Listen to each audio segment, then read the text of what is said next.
오늘 우리 함께 나누었던 열왕기 상의 이 말씀은 열왕기 상과 하, 그래서 열왕기서라고 이야기를 하죠. 이 말씀은 역사서입니다. 참고로 말씀드리면 성경 66권의 역사서라고 하는 것은 구원 역사를 중심으로 합니다. 세상의 모든 역사 연대기 가운데에 구원 역사를 중심으로 기록되어졌다라는 것이죠. 그래서 하나님이 세우신 사건, 사고, 인물들을 통해서 어떻게 하나님이 구원 사역을 지금까지 우리에게 허락하셨는지에 대해서 역사서를 보면 참 좋을 것 같습니다. 특별히 이 열왕기 상하가 기록될 당시는 주전 561년에서 537년입니다. 그 561년에서 537년 그 즈음에 익명의 선지자를 통해서 이 말씀을 기록을 하게 되죠. 그러면 이 말씀을 받는 대상자는 앞서서 연대기를 설명해 드렸던 것처럼 561년에서 537년이라고 한다면 아직까지 이스라엘 백성들이 바벨론이라는 그 나라의 70년 포로 생활기에 있습니다. 그러면 이 70년의 포로기 가운데 어느 때쯤인가 보면 이들은 포로기 시작이 아닌, 중간이 아닌 말기에 있습니다. 70년 말기 즈음에 있어서 이제 곧 이들이 그동안의 많은 선지자들을 통해서 말씀하셨던 것처럼 다시금 유다 땅으로 귀환, 회복, 치유, 응답되기 직전에 있는 백성들에게 이야기를 하고 있다는 것이죠. 그럼 오늘날 우리 또한도 아직까지 수년 동안 기도한 제목에 응답되지 않은 우리에게 또한도 동일하게 주시는 말씀이다라는 것입니다. 이와 같은 상황 가운데 있어서 이 익명의 선지자는 이 말씀을 선지자적인 관점에서 기록을 합니다. 선지자적인 관점에서 기록했다라는 것은 그들이 왜 바벨론 가운데 있었는가라는 것을 이야기를 하는 것이겠죠. 그래서 주전 722년에 북이스라엘이 왜 아수르에 의해서 무너졌고 586년에 왜 바벨론에 의해서 남유다가 완전히 멸망했는지 그 부분을 먼저 짚어 이야기를 합니다. 그래서 그 이스라엘 하나님의 선민들의 죄악상을 이야기를 하면서 그 지난날의 잘못된 것을 회고하고 반성하게 하십니다. 그래서 그 회고하여 반성한 것을 중심으로 이제는 새로운 약속의 땅, 그 남유다 땅에서 반드시 너희가 하나님의 사람 됨을 잊지 말고 하나님의 사람으로서 살아갈 것에 대해서 선지자를 통해서 말씀하고 있다는 겁니다. 이해가 되십니까? 이러한 열왕기서의 그 시대 상황과 배경을 짧게 설명을 드리고 나서 한 사건을 소개하며 너희들 또한도 이와 같은 것을 회고하여 반성하며 결단하고 기도했으면 좋겠다라는 것을 말씀을 하고 있는 것입니다. 오늘 이 본문의 말씀을 보게 되면 우리가 잘 알고 있는 말씀이죠. 이스라엘의 3년 6개월이라는 시간 동안 비가 내리지 않습니다. 이것은 단순한 자연재해가 아닌 하나님 앞에 이스라엘 백성들의 재앙이요 가뭄이라는 겁니다. 이 가뭄과 재앙으로 인해서 백성들은 선민뿐 아니라 왕족, 귀족 누구나 할 것 없이 3년 6개월이라는 시간 동안 참 피곤하고 힘들고 메마른 삶을 살아가고 있습니다.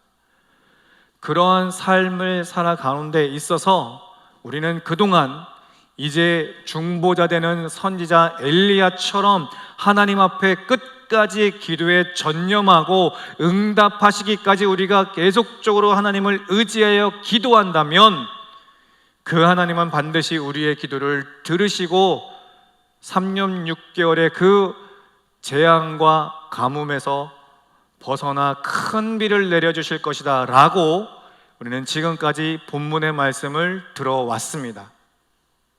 그리고 더 나아가서 이 본문의 말씀을 통해서 우리가 마태복음 7장 7절에 말씀하셨던 것처럼 무엇이든지 어떤 제목이든지 구하고 찾고 두드리라. 그리하면 반드시 찾게 될 것이고 열리게 될 것이다. 그러나 끊임없이 실망하지 말고 좌절하지 말고 실패한 인생이라 할지라도 끝까지 그 하나님을 붙들고 구하고 찾고 두드린다면 그 하나님은 반드시 응답하시는 하나님이다라고 도전의 귀한 말씀을 들어왔습니다. 맞습니다. 3년 6개월 동안, 아니 우리가 이 땅에 살면서 수개월 수년 동안 기도해도 응답되지 않는 제목에 대해서 우리가 실망하고 좌절하고 포기하고 싶지만 그럼에도 불구하고 끝까지 우리가 기다리며 기대하고 기도한다면 그 하나님은 반드시 응답하시는 하나님이라는 겁니다. 또 그분 앞에 우리가 끝까지 구하고 찾고 두드린다면 그분은 반드시 여러분의 간구하는 것을 응답하시는 분이시라는 것이죠. 그러나 이제는 그러한 해석과 관점 가운데에 본문을 통해서 우리가 다시 한번 생각해보고 우리가 다시 한번 점검해 보아야 될 것은 왜냐입니다. 왜 3년 6개월이라는 시간 동안 비가 내리지 않았냐라는 것이죠. 왜 3년 6개월이라는 시간 동안 재앙과 가뭄 가운데 있었고 3년 6개월이라는 시간 동안에 너나 할 것 없이 누구나 할 것 없이 힘든 시간들을 왜 보냈느냐라는 것이죠. 왜 그들이 3년 6개월 동안 가뭄 가운데 그런 고난 가운데 있었습니까? 그리고 이 말씀을 지금 누구에게 하고 있습니까? 다시 한번 누군가에게 말씀을 하고 있는가 짚어본다면 이 하나님의 복음은 모든 이스라엘 선민들에게 이야기하고 있으나 그 가운데에 이 하나님의 말씀을 듣고 행할 자, 즉 남은 자들에게 주고 있다는 겁니다. 이 말씀은 무엇을 말씀하고 있냐면 그 모든 선민들에게 다시금 하나님께 돌아올 수 있는 기회는 주고 있습니다. 기회는. 그런데 그 선민 가운데에는 남은 자가 있다는 것이죠. 분명히 내가 70년의 포로 생활 가운데 참으로 힘든 시간을 갖고 있지만 그 가운데에도 다니엘과 같이 에스더와 같이 사드락 메삭 느고와 같이 아벳느고와 같이 그 포로기 가운데에 하나님께 신앙을 지키며 기도하는 하나님의 남은 자들이 있었다는 것이죠. 이 말씀 오늘 우리들에게 어떻게 적용해 볼 수 있겠습니까? 예수 그리스도의 복음은 인류 가운데 모두에게 주어진 감사한 복음이죠. 모든 인류에게 기회는 주셨습니다.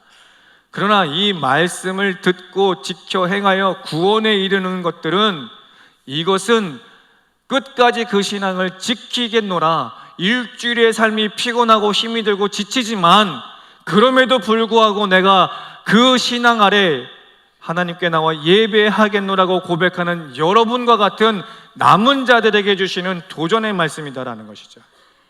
그러니 반드시 오늘 이 아침에 예배한 우리 모든 성도분들이 오늘 이 말씀의 주인공 되시기를 예수 그리스도의 이름으로 축원합니다. 그러면 이제 왜 3년 6개월이라는 시간 동안 비가 왜 안 내렸습니까? 왜 그들이 그와 같은 재앙 가운데 있었습니까? 왜 그와 같은 가뭄 가운데 있었습니까? 그 원인을 찾으면 열왕기상 16장 29절로 이하 34절의 말씀을 보게 되면 북이스라엘의 당시 7번째 왕 아합이라는 왕이 왕 위에 오르게 됩니다. 분명히 북이스라엘과 남유다가 갈라져 분열된 나라가 되었습니다. 분열된 민족이 되었습니다.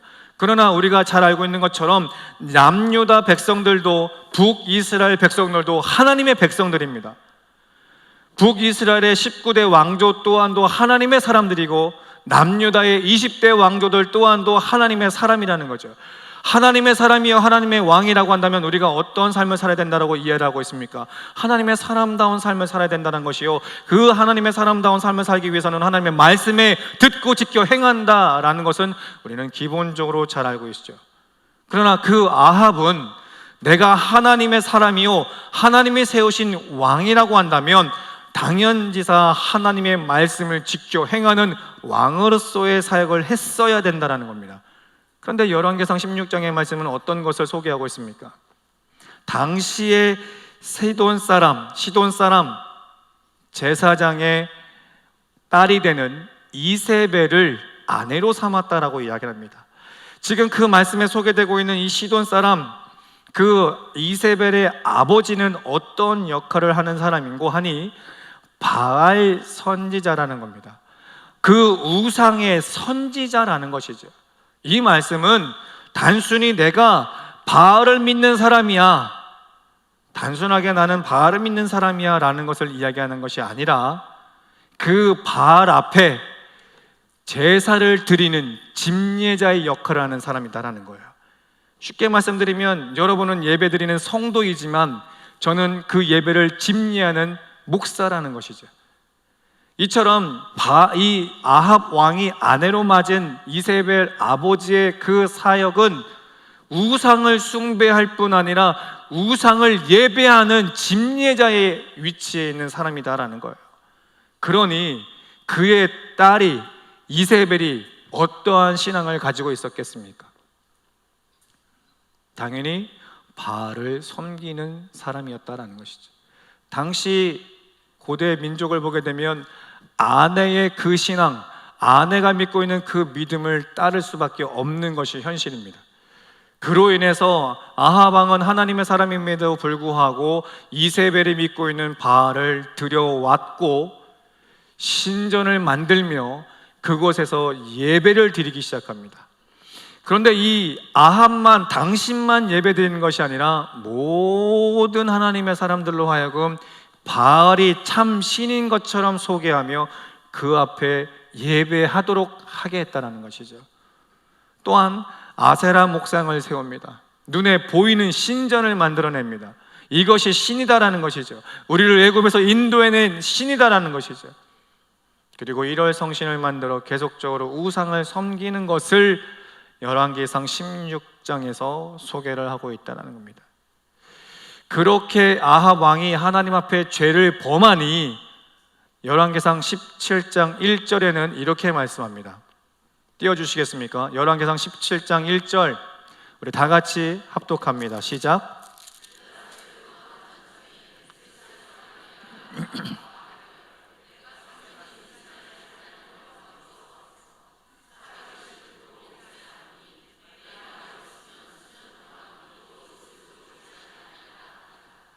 아멘. 왜 이와 같이 비도 그리고 이슬조차도 내리지 않겠다고 하십니까? 아합 왕의 그 죄로부터 시작되었다라는 거예요. 우상 숭배로 인해서 시작되었다라는 것이죠.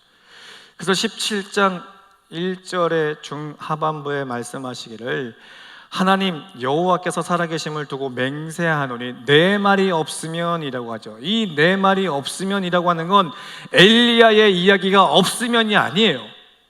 하나님의 말씀을 대언받는 이 엘리야가 이야기하기를 하나님의 말씀이 없으면 수년 동안 비도 이슬도 내리지 않겠다는 것을 말씀하시죠. 그래서 그들이 3년 6개월이라는 시간 동안 가뭄과 재앙 가운데 있었다는 것이죠. 원인을 우리가 지금 찾아보고 있다는 겁니다. 그러면 오늘 우리는 수년 동안 기도한 제목에 대해서 왜 응답이 되지 않을까? 물론 우리 삶이 이들처럼 모든 우상을 섬기기 때문에 응답하지 않는가? 그것을 말씀드리는 건 결코 아닙니다. 다만 점검을 해보자라는 것이죠. 점검을. 자, 그러면 오늘 현 시대 가운데 있어서 우리에게 우상은 어떤 것입니까? 여러분이 우상하면 떠오르는 그 형체들, 다른 종교가 섬기고 있는 것들, 우리가 생각하는 그 이해되는 그런 우상도 우상입니다. 그러나 그 우상은 지금 이 자리에 어느 누구도 섬기지 않죠. 그러면 현 시대 가운데 있어서 우상은 무엇일까? 우리에게 있어서 우상은 무엇일까? 한 기독교 설문조사의 내용을 보니까 21세기 2023년도를 살면서 가장 우리 크리스찬들에게 있어서 우상의 첫 번째 순위가 뭔지 아십니까? 편안함이다라는 겁니다. 편안함. 우상이라는 것이 정말로 우리가 상식적으로 생각하는 것처럼 무언가를 만들어서 대상을 만들어 그것이 우상이다라는 것을 이야기하는 것이 아니라 현 시대 21세기의 우상은 첫 번째가 편안함이 된다라는 것을 이야기하는 것이죠. 두 번째는 고집이라고 합니다. 고집. 어떤 고집을 이야기하겠습니까? 내가 10년 전, 20년 전, 30년 전에 똑같은 말씀을 보면서 똑같은 하나님의 역사가 있었다. 그렇기 때문에 오늘도 이렇게 한다면 된다. 그런데 현 시대에 하나님께서 원하시는 건 그 모습이 아니다라는 것이죠. 이를테면 하나의 본문을 통해서 많은 목사님들의 해석이 다 다양합니다. 다 다릅니다. 그것은 그 교회에 세워주신 목사님을 통해서 그 교회 성도들에게 주시고자 하는 하나님의 메시지이기 때문에 당연히 다를 수밖에 없다라는 거예요. 그래서 그분의 말씀이 좋다 싫다 우리가 판단해서는 절대 안 된다는 것이죠.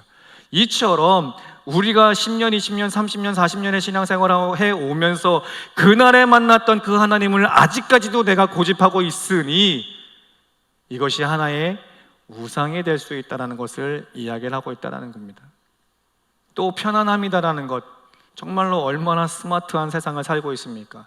어느 곳에서든지 제가 오래전에 그런 이야기를 했던 것 같습니다. 이제는 주말이 껴서 여행지를 다니고 그 여행지에서 스마트폰으로 보면 조금 민망하니까 아이패드를 가지고 가서 그곳에서 영상으로 예배를 드리면 된다는 그런 사고가 많이 바뀌고 있다는 것이죠.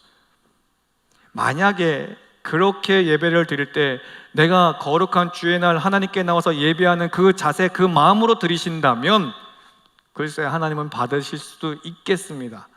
그러나 그 마음과 그 자세가 아니라고 한다면 그 예배는 결단코 하나님은 받지 않습니다.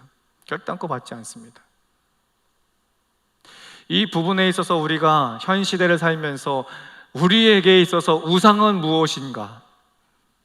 반드시 오늘 이 아침 우리는 다시금 점검해 볼 필요가 있다는 것이죠. 이와 같이 우상이 이제 그들이 우상을 섬김으로 인해서 3년 6개월이라는 시간 동안 비가 내리지 않았음에 대한 원인을 이제 우리가 알았습니다. 그래서 17장 1절에 말씀하신 것처럼 수년 동안 비도 이슬도 내리지 않겠노라고 말씀하시면서 이제 수년이 지나 열왕기상 18장 1절에는 이렇게 말씀하십니다. 합독합니다.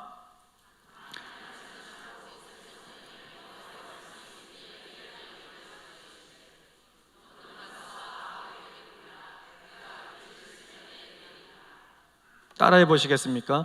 내가 비를 지면에 내리리라. 그 은혜가 여러분에게 은혜가 있기를 소망해 봅니다. 18장 1절에 이제 수년이 지났습니다. 수년이 지났습니다. 그 수년이 3년의 시간이 지났다고 하죠. 3이라는 건 완전수를 이야기를 합니다. 이제 너희가 3년 6개월이라는 시간 동안 그 재앙 가운데 있어서 심판 가운데 있었다면 이제는 내가 다시금 비를 지면에 내리리라.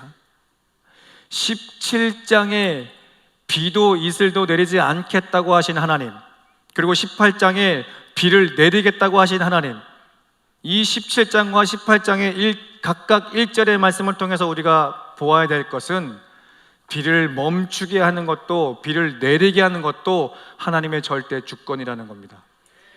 그 절대 주권주 하나님께서 우리의 죄로 인해서 비를 멈추게 했지만 당신의 그 3년의 완전한 시간이 끝나고 당신의 주권 아래 이제는 비를 내리시겠다라는 거예요. 여러분이 그 오랜 시간 동안 기도해서 응답받지 못한 것, 이것이 내게서 점검되어진다면, 그래서 고백되어진다면 이제 그분의 주권 아래 반드시 비가 내려줄 줄 믿습니다. 이와 같이 하나님께서 말씀을 하시면서 이제 그 이어 엘리야를 통해서 하신 하나의 사건이 말씀이 소개가 됩니다. 하나님께서는 그와 같이 비를 내리리라 약속하신 후에 우리로 하여금 어떻게 너희가 해야 할지만이 그 응답을 받을 수 있다는 것을 제시하고 있다는 것이죠. 18장 20절로 40절의 말씀을 보게 되면 19절에는 먼저 그 아합 왕으로부터 바알 선지자들과 아세라 선지자들 즉 850명을 갈멜산에 모으라 이야기를 하죠. 갈멜산은 어떤 장소입니까? 하나님께 예배하는 장소입니다. 하나님께 기도하는 장소입니다. 그리고 그들로 하여금 조건을 제시합니다. 너희 신을 불러라. 송아지를 각을 떠서 그곳에 너희 신을 불러라. 그리고 너희 신이 이곳에 불을 내리게 해라. 그래서 그들로 하여금 먼저 불을 내리게 했으나 어떤 결과가 났습니까? 불은 내리지 않죠. 그를 위해서 사람을 죽이고 자녀들을 죽였지만 그 단에는 불이 오르지 않았어요. 무엇을 얘기하죠? 바알과 아세라의 그 신들, 그 우상들은 거짓된 것이요 헛된 것인다, 허상이다라는 것을 지금 그 모든 백성들 앞에 지금 보여주고 있는 거예요. 그리고 나서 18장 1절에 비를 내려주겠다라고 하면서 너희는 반드시 이와 같이 행할 때에 내가 비를 내려주겠다라고 하는 것을 말씀하실 때에 엘리야가 그 다음에 행한 것이 무엇입니까? 모든 백성들로 하여금 제단에 모읍니다. 예배 자리로 모은다라는 거예요. 하나님의 응답의 시작은 예배로부터 시작되어진다는 것을 먼저 우리에게 보여주고 있는 것이죠. 그렇게 하나님 앞에 예배할 때에 그 엘리야의 단에 불이 떨어집니다. 그분만이 유일신이요 그분만이 살아계신 하나님이다라는 것을 지금 아합과 그리고 모든 이스라엘 선민들에게 보여주고 있는 것이죠. 사랑하는 성도 여러분, 여러분이 믿는 그 하나님은 사신 하나님이십니다. 그분은 오늘도 여러분과 함께 하시며 오늘도 여러분과 역사하시는 하나님이십니다. 여러분이 그 어떤 역경 가운데 있어서도 여러분과 함께 하시며 그 역경을 딛고 설 수 있도록 힘 주시고 능력 주시는 분이십니다. 반드시 여러분의 모든 삶에 있어서 불로 응답하시는 분이십니다. 그 하나님 앞에 어떠한 상황 가운데 있어서도 예배함이 마땅하니 어떤 경우에도 하나님 앞에 나와 예배할 수 있는 우리 귀한 화강의 성도 될 수 있기를 예수 그리스도의 이름으로 축원합니다. 그렇게 하나님 앞에 예배하고 난 후에 오늘 함께 나누었던 본문 41절에 뭐라고 말씀합니까? 엘리야가 아합에게 이르되 올라가서 뭐하라? 먹고 마시소서. 이제 먹고 마시라 합니다. 왜요? 큰 비 소리가 있나이다. 비 내리지 않았습니다. 아직 내리지 않았습니다. 그럼에도 불구하고 큰 비 소리가 있으니 먹고 마시소서라고 이야기를 하죠. 이 먹고 마시소서라고 하는 건 무엇을 의미합니까? 분명히 그들이 3년 6개월 동안 그 가뭄과 재앙 가운데 있었으나 이제는 먹고 마실 수 없는 형편에 있었지만 지금은 먹고 마실 수 있는 형편이 되었다라는 것이죠. 왜요? 왜 먹고 마실 수 있는 형편이 되었습니까? 3년 6개월 동안 내리지 않았던 그 근본적인 원인이 해결되었다라는 거예요. 이해되시나요? 왜 3년 6개월 동안 비가 안 내렸습니까? 하나님 앞에 우상을 섬김으로. 근데 그 시간이 지나서 이제는 먹고 마시라, 큰 비가 내릴 것이다 하신 이유는 그 원인이 해결되었다라는 거예요. 그 원인이 제거되었다라는 거예요. 그때 비로소 하나님은 그에게 비를 내려주실 준비를 하셨다는 것이죠. 우리의 신앙 가운데 있어서 버려져야 되는 그 고집, 아집, 옛 것들, 옛 습관들, 음란한 것들, 그것이 죄인 줄 알면서도 죄 짓는 그 더럽고 추악한 음란한 것들 반드시 버려야 됩니다. 하나님 주시는 마지막 기회입니다. 이 말씀은 비를 내리기 전 마지막으로 우리에게 돌아설 수 있는 기회를 주시는 거예요. 이 말씀은 오늘 우리들에게도 동일합니다. 여러분에게 반드시 하나님은 응답하십니다. 그러나 그 전에 우리에게 해야 될 것을 말씀하시죠. 이 말씀은 응답 직전에 마지막으로 주는 사인이에요. 반드시 돌아서야 됩니다. 그 죄악 가운데 있어서 돌아서야 합니다. 여러분이 그 우상이라는 것, 불신상만이 우상이 아닙니다. 게으름, 나태함, 또 아까도 설명드렸던 것처럼 편안함, 자기 고집, 아집, 옛것, 음란한 것들, 남의 여자를, 남의 남자를 마음속에 간직하는 것조차도 성경은 음란한 것이라고 이야기합니다. 그거 버릴 수 있는 기회 마지막으로 주고 있는 거예요. 그것을 버릴 때 비로소 하나님은 큰 비를 약속하고 있습니다. 버리십시오. 어렵지 않아요. 결코 어렵지 않아요. 하나님이 우선이고 하나님이 중심이 되어야죠. 하나님이 중심이 된다면 내 삶의 그 힘듦은, 그 외로움은, 그 고난은, 그 고통은 반드시 평안으로 하나님은 회복 주실 줄 믿습니다. 그와 같이 하나님께서 약속하신 후에 42절에 엘리야가 어떤 행동을 합니까? 엘리야가 갈멜산 꼭대기 예배의 장소, 기도의 장소에 올라갑니다. 그리고 땅에 꿇어 엎드려 그의 얼굴을 무릎 사이에 넣고 하나님 앞에 겸손히 무릎 꿇는 모습을 보여주고 있죠. 이 모습은 오직 하나님만이 유일신이요 나의 하나님이심을 고백하는 것입니다. 이 고백은 전적으로 하나님 앞에 항복하는 것을 보여주고 있습니다. 팔을 벌리는 것은 은혜를 구하는 제목이겠습니다만 팔을 위로 향해야 된다는 건 전적으로 하나님 앞에 항복하는 것입니다. 하나님 앞에 전적으로 항복할 때 비로소 그분이 내 손을 잡습니다. 그와 같이 하나님 앞에 전적으로 항복하여 우리가 간절히 기도한다면 하나님은 그 이어서 우리에게 하시는 것이 43절에 그 엘리야가 사환에게 43절 마지막에 뭐라고 말씀합니까? 7번까지 다시 가라. 7번까지 다시 가라. 끝까지 매달려 기도해라. 끝까지 매달려 기도해라. 다시 가라. 이 말씀은 제가 이곳에서 엘리야가 저에게 다시 가라 라고 말씀하셔서 제가 다시 갑니다. 세 걸음까지 오는 이 거리를 이야기하지 않아요. 엘리야가 사환에게 다시 가라라고 하는 그 거리는 세 걸음, 10걸음 혹은 20걸음의 그 짧은 거리를 이야기하지 않습니다. 상당한 거리를 이야기를 해요. 누구라도 한 번 갔다 오면 힘이 들고 짜증날 정도의 거리입니다. 그런데 7번이라는 건 숫자적인 의미가 아니라 끝까지 하나님의 비가 내리는 그 조짐이 보이는 그 순간까지 왔다 갔다 해라 해요. 그러니 100번이고 1000번이고 하나님께서 가라 하면 가라. 무슨 말씀이에요? 내가 하나님 앞에 기도했더니 하나님이 주시는 말씀이 있다는 거죠. 그 말씀 앞에 순종할 때에 45절에 조금 후에 비가 내린지라 라고 말씀하시는 거예요. 말씀에 순종할 때 비는 내립니다. 제가 지난 화요철야 가운데에 우리 그날은 유독 하나님이 안수기도를 해드릴 때에 세 네 분에게 3일 금식령이 떨어졌어요. 제가 그분을 누굴 어떻게 안다고 제가 금식을 하라고 하겠습니까? 하나님이 주의 종을 통해서 그분에게 금식령을 내리게 하셔요. 그분 중에 한 성도분이 지금까지 신앙생활을 수십 년 했지만 금식은 처음이라고 이야기를 하면서 어떻게 해야 될지 모른다.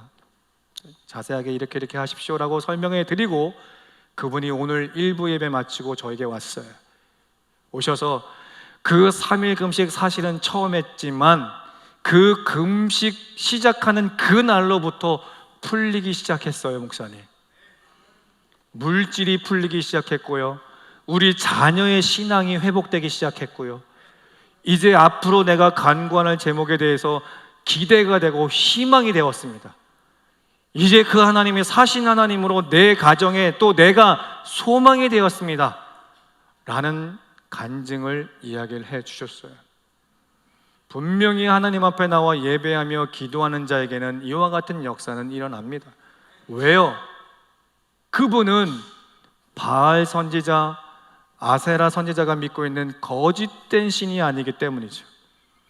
그 신은 살아계신 하나님이요 유일신이기 때문입니다. 그분은 반드시 오늘도 여러분과 함께 하시면 역사하시는 분이세요. 말씀을 정리합니다. 사랑하는 성도 여러분, 우리가 3년 6개월 동안 내리지 않던 비에 대해서 하나님 앞에 기도할 때 반드시 하나님은 응답하십니다. 그러나 우리가 다시 한번 오늘 본문의 말씀을 통해서 점검하기를 원하는 것은 왜 3년 6개월이라는 시간 동안 비가 내리지 않았는지, 내가 왜 오래도록 기도하면서도 왜 응답되지 않는지, 이 원인을 우리는 알아야 돼요. 그래서 내가 이 백성들처럼 우상의 자리에 있었구나라는 것이 내 안에 발견되어진다면, 점검되어진다면 반드시 이것을 예배 자리에 나오셔서 버리십시오. 그리고 하나님 앞에 주신 말씀 붙들고 기도하십시오. 그러면 그 말씀에 힘입어 순종할 때에 하나님은 큰 비를 내려주십니다. 그것이 여러분의 하나님 되어야 될 줄 믿습니다. 마지막으로 사랑하는 성도 여러분, 이제 결실을 맺는 계절이 오고 있습니다.